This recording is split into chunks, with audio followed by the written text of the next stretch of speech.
secreted from the adrenal gland.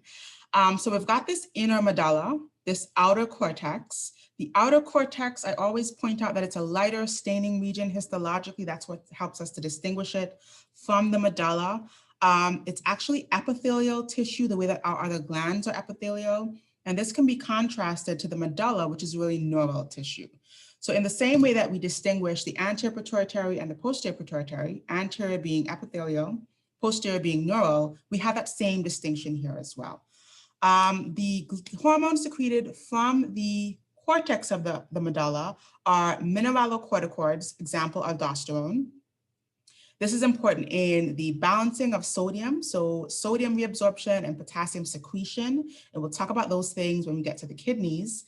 There's also glucocorticoids, cortisol being the main one. This is really important in the body's stress response. Also important in regulating metabolism, so glucose levels and things like that. Then we've got sex hormones, which are androgens, important in reproductive function, more so for males. While both sexes secrete androgens, it's more important physiologically for males. For females, it's really just about libido and sex drive, but for males, it's more involved in terms of, the secondary sex characteristics, the development of sperm, so more involved role in reproduction for males.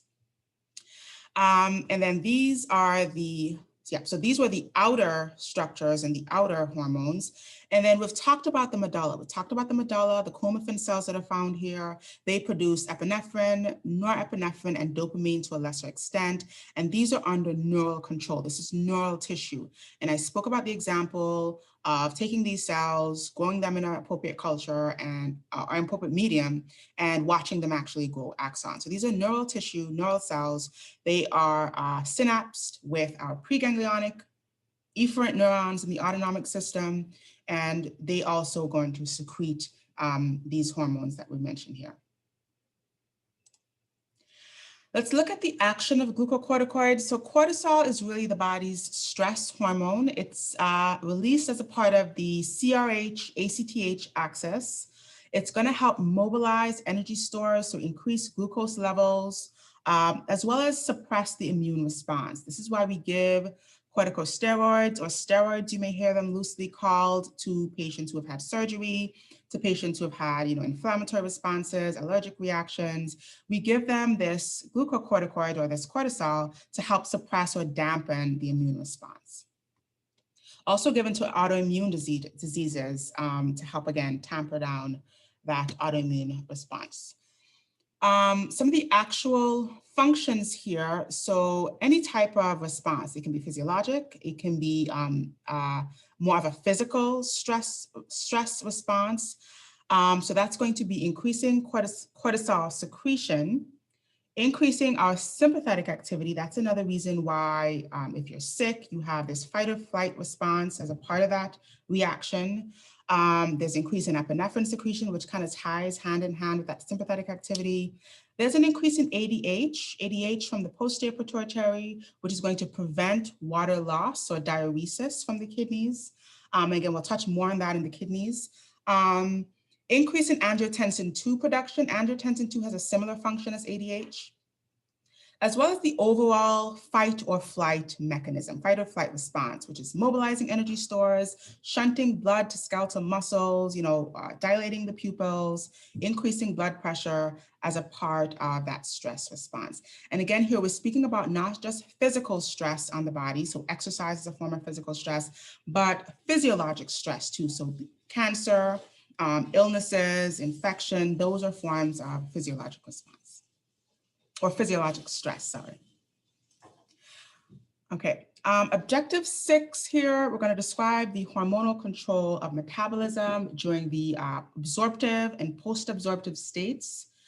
So let's talk about what the absorptive and post-absorptive states are. And I like to compare these two states to the fed state versus the fasting state or the fasted state.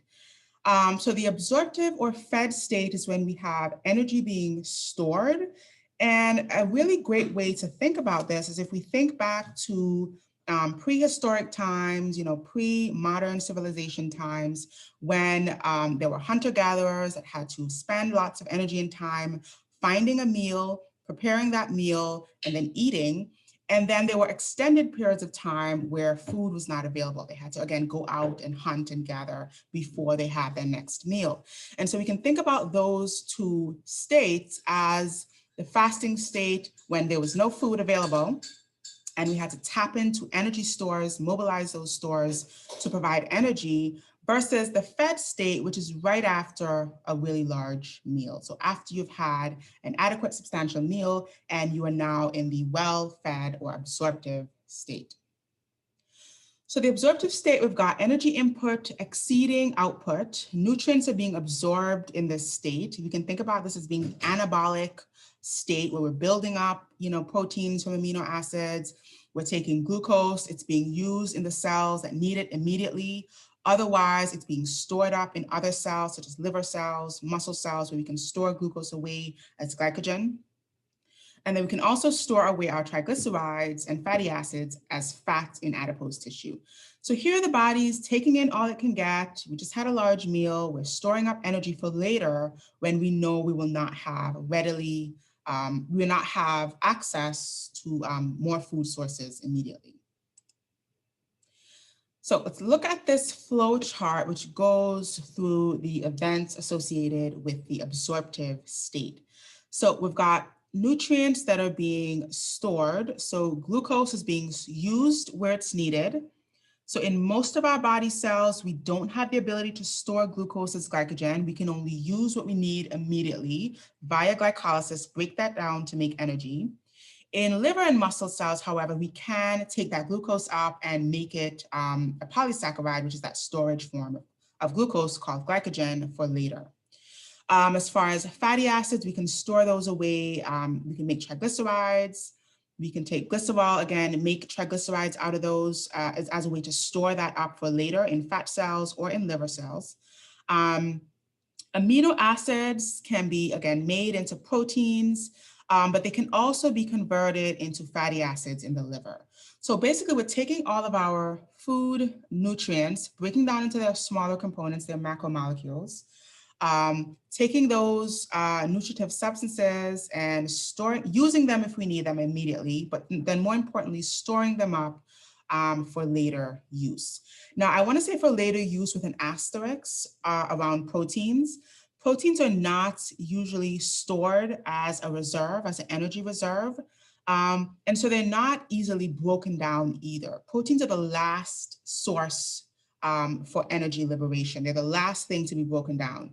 And so proteins are really used to do things, to do work, right? To make proteins, to make hormones, to make receptors. So they're not really stored for energy the way that fats and glycogen are, right? So just kind of an asterisk over proteins.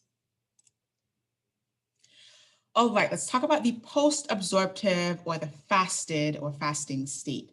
This is where the energy output exceeds the energy input. Here we're liberating energy. We're trying to find energy wherever it is in the body where it's been stored in the absorptive state, and now we can liberate it, or we can think about catabolizing it to use that energy to do work. So we've got other tissues, fatty acids, not other tissues, excuse me. So the central nervous system we want to point out here is very, how do I say? It prefers glucose. We talked about this idea when we looked at the brain. The brain prefers glucose. It doesn't use fatty acids very well. It doesn't use other forms of energy very well. And so to a small extent, it can use fatty acids or ketones, but the last bit of glucose that's in the system will always be shunted to the nervous system, right? The brain is kind of the hog in that way. It's going to always seek out any bit of glucose, and that will be shunted to the brain immediately, whereas other tissues can use ketones, they can break down fatty acids to make ketones and use some of the other sources of energy. Okay, so a much more extensive flow chart showing the events of the fasted state. So let's kind of go through this one by one. So we're starting off, this has been maybe 36, let's even say 72 hours since we've had a meal. And so now the body's going to start tapping into all of these stored macromolecules to liberate energy any way that it can. So muscle cells are going to start breaking down proteins to make amino acids. And again, I really want you to put an asterisk over this. Proteins are the last to be broken down. They're the last resort. We don't usually tap into breaking down muscle unless we're absolutely starved. Okay, this is where we get into, those states of malnourished, so kwashiorkor and marasmus, and those protein energy deficiencies, which is not the everyday fasting fed state that we see typically. So put a big old asterisk over protein metabolism as the last resort of energy metabolism. If we look at fats easily are liberated into fatty acids and glycerol. Those can be metabolized in the liver, in the blood to make energy. The glycogen stores are probably the best or the most efficient fuel storage or storage form of energy. And so glycogen is broken down to glucose, that's liberated. Very important, the brain kind of hogs most of that glucose because the brain prefers glucose. While to some extent it can use ketones, it really prefers glucose, and it will use every bit of glucose up until there's absolutely no glucose, and then it will kind of tap into, to a smaller extent, those ketones. And then we've got muscle here. Muscles where we've got most of glycogen being stored. That again is liberated to make glucose, and then that can also, generate energy that way. So essentially, fatty acids can be broken down. Glycerol can be broken down to ketones or to energy, and then glycogen is broken down to glucose. And then proteins are going to be the last resort, as I talked about. Okay, so when we regulate between the absorptive and post-absorptive state, this is really relying upon hormones as well as the autonomic state of the body, whether we're in fight or flight mode or we're in rest and digest mode. That's also going to play a role into what state we're in the body, whether it's an anabolic state or a catabolic state. So insulin is the main hormone that's involved in the absorptive state. Glucagon is going to be the contrary, that's going to be involved in the post-absorptive state. And these are going to be antagonistic. So everything that insulin does, glucagon undoes, right? So they're kind of antagonistic in their function. Other players are going to be the sympathetic nervous system and epinephrine, which tie hand in hand, and they also play a role in regulating the absorptive versus post-absorptive states. Let's talk about insulin. Let's talk about where it comes from and then its role. So insulin is a peptide hormone. It's made in the islets of Langerhans, specifically the beta cells here. So our pancreas is one of those endocrine glands we talked about. It's actually a dual functioning gland. It's got endocrine parts, which are the islets of Langerhans. It's also got exocrine parts, which we'll talk about in the GI system. But then insulin is secreted from the beta cells of the endocrine part or the islets of Langerhans. And the action of insulin is going to be anabolic, it's going to be building up, it's going to be storing, so making proteins from amino acids, making glycogen from glucose, making triglycerides from glycerol and fatty acids. It's going to also promote the use of glucose for storage. So taking up glucose, putting it away in our muscle cells, in our liver cells for later use.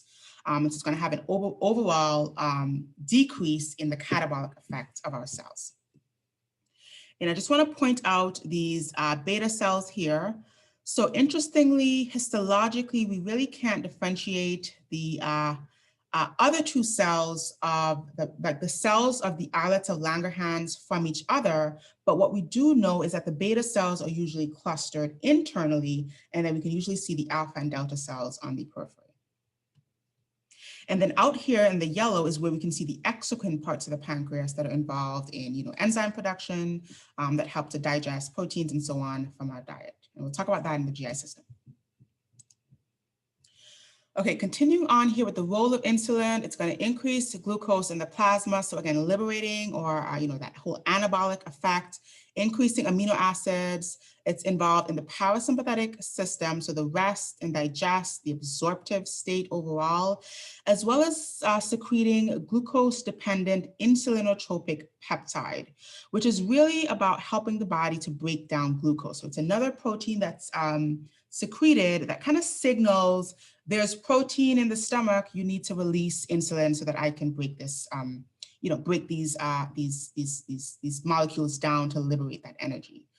It's also going to decrease during the post-absorptive state. And this is where we see the sympathetic nervous system and epinephrine having a role in decreasing the amount of insulin that's produced in the sympathetic or the fight or flight response. So basically, when you're in an emergency, when you're under stress, you're under threat, you're not trying to rest or digest or absorb or, anabolize, break down glucose. You're not break down glycogen, excuse me, to make glucose. You're not trying to do that. You're trying to do the opposite, which we'll talk about. That's going to involve glycogen. Excuse me, I'm mixing all my words up. That's going to involve, okay, let's go back here.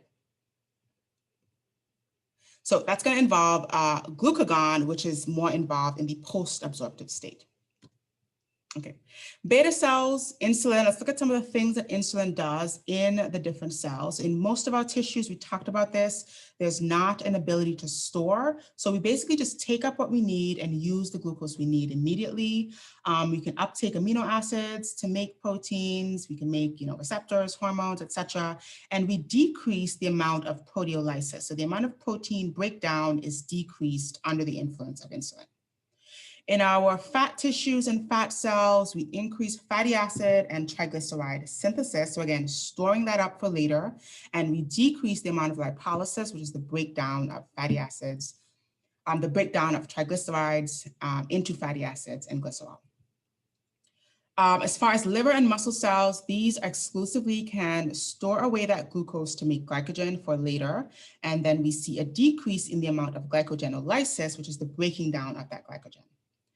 And then lastly here in liver cells, again, that storing up of triglycerides